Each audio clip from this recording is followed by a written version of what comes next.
Hello বন্ধুরা, সবাই কেমন আছেন? আশা করি সবাই ভালো আছেন। আমিও ভালো আছি। তো গাছের ফুলগুলো তো আমি এর আগেও শেয়ার করেছি, কিন্তু বারবার গাছে যখন ফুল ফোটে আমি থাকতে পারি না। তার জন্য আমি সব সময় ক্যামেরাবন্দি করে রাখার চেষ্টা করি। আমার এত ভালো লাগে, এত ভালো লাগে। তো আজকে আমি বানিয়েছি স্প্রিং রোল। স্প্রিং রোলটা কেমন করে বানিয়েছি সেই ফর্মুলাটা আপনাদেরকে শেয়ার করব। তো প্রথমে যখন আমি ময়দা মেখেছিলাম, সেই ময়দা মাখাটা আমি শেয়ার করতে পারি নাই। তো ময়দা মেখেছিলাম টক দই দিয়ে, সামান্য পরিমাণ চিনি দিয়ে, নুন দিয়ে আমি ময়দাটা মেখেছিলাম আর গরম জল দিয়ে। তারপরে আমি একটা তরকারি বানিয়েছিলাম চিকেনের টুকরো করে, আর গাজর, বিনস, ক্যাপসিকাম, ফুলকপি এইসব দিয়ে একটা তরকারি বানিয়েছিলাম। তো সেই তরকারিটাও আমি আপনাদেরকে শেয়ার করতে পারি নাই। তো অন্য দিনে আমি ভালো করে শেয়ার করব। তো দেখুন, আমি ময়দা মেখে ছোট ছোট লেচি করে নিয়েছি। লেচি করে নিয়ে ছোট্ট ছোট্ট করে বেলে নিয়েছি। তার মধ্যে দেখুন আমি তেল লাগিয়ে নিচ্ছি ব্রাশ দিয়ে, দেখতেই পাচ্ছেন। সম্পূর্ণ লিচিগুলোতে কিন্তু তেল মাখাতে হবে। তারপরে এর মধ্যে আটার গুঁড়ো ছড়িয়ে দিতে হবে। আটার গুঁড়ো ছড়িয়ে দেওয়ার পর এর মধ্যে আরেকটা লেচি দিয়ে দিলাম, মানে বেলা লেচি। তার মধ্যে ফের আবার তেল মাখাচ্ছি, তেল মাখিয়ে দিচ্ছি। ফের এইরকম করে করে মোট ছয়খানা মানে লুচির মতো যে বেলা আছে, এইগুলো ছয়খানা দিয়ে দেবো। ছয়খানা দিয়ে দেওয়ার পর এটাকে আবার সুন্দর করে একটা গোল করে বেলে নেবো চেপে চেপে। তো এগুলো করতে অনেকটা সময় লাগে, যেমন খেতে সুন্দর তেমন সময় লাগে। তো ছখানা দেওয়া আছে, দেখতেই পাচ্ছেন। এটাকে আবার চেপে বেলতে হবে।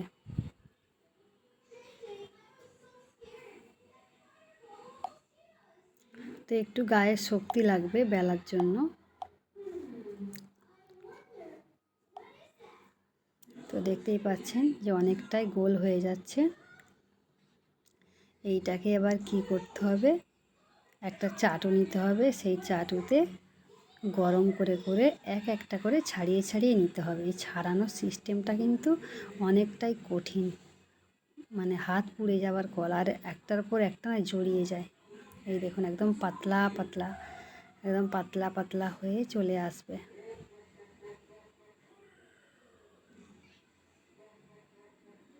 এইগুলোকে তুলে রাখতে হবে একটা একটা করে।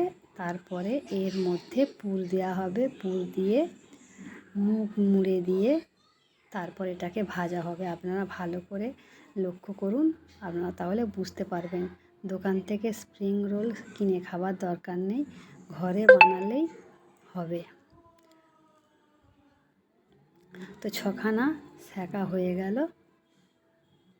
এবারে কি করব, এর মধ্যে যে পুরটা বানিয়ে রেখেছিলাম সবজি দিয়ে, চিকেন দিয়ে, যে পুরটা সয়া সস, টমেটো সস এইসব দিয়ে পুরটা বানানো হয়েছিল। তো আমি এর পরের দিনে যেদিনকে পুরটা বানাবো সেদিনকে অবশ্যই আপনাদেরকে শেয়ার করার চেষ্টা করব।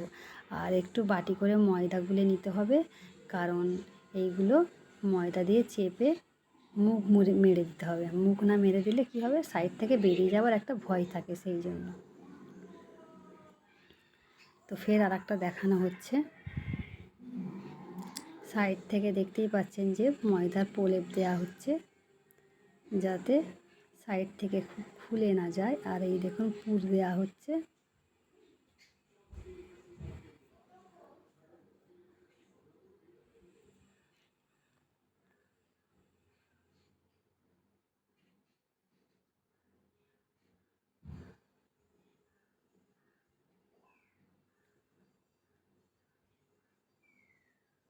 তো আমি কি করেছিলাম, অনেকগুলো বানিয়েছিলাম, যার জন্য অনেক দেরি হয়েছিল। অল্প বানালেও তাড়াতাড়ি হয়ে যাবে, অসুবিধা নাই। তো দেখতেই পাচ্ছেন কত সুন্দর করে মোড়া হয়ে যাচ্ছে।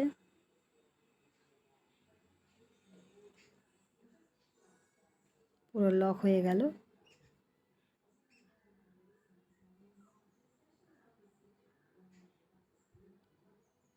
তো এইগুলোকে আবার কি করতে হবে, একটা বড় জায়গা করে ময়দা গুলে ওর মধ্যে ডুবিয়ে দিয়ে, আর এই যে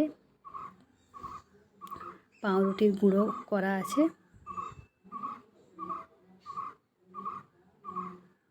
এই দেখুন এর মধ্যে দিয়ে ময়দার মধ্যে একবার ডুবিয়ে দিয়ে, আর এই যে ব্রেড ক্রাম্ব এটা দেওয়া হচ্ছে। ভালো করে এগুলোকে ছড়িয়ে ছড়িয়ে দেওয়া হচ্ছে, যাতে ভেতর থেকে বেরিয়ে না যায়, বাইরেটা মচমচে হয় সেই জন্য।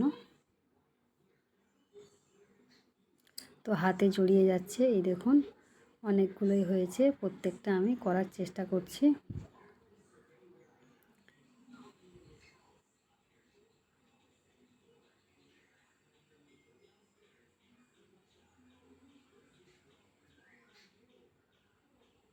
তো আমার একটা মিস্টেক হয়েছে কি, আমি যদি এক হাতে করতাম ভালো হতো, দু হাতে করতে গিয়ে দু হাতই আমার জড়িয়ে গেছে। আপনারা পারলে এক হাতে করবেন, এক হাতে ডোবাবেন আর এক হাতে ব্রেড ক্রাম্ব দেবেন।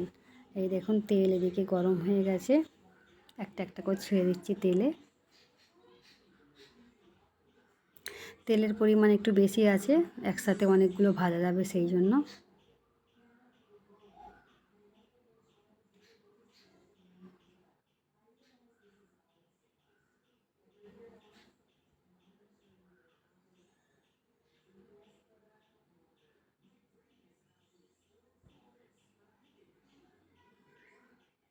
তো একবারেতেই ছখানার মতো দেওয়া হয়ে গেছে, এবার উল্টে দেবো।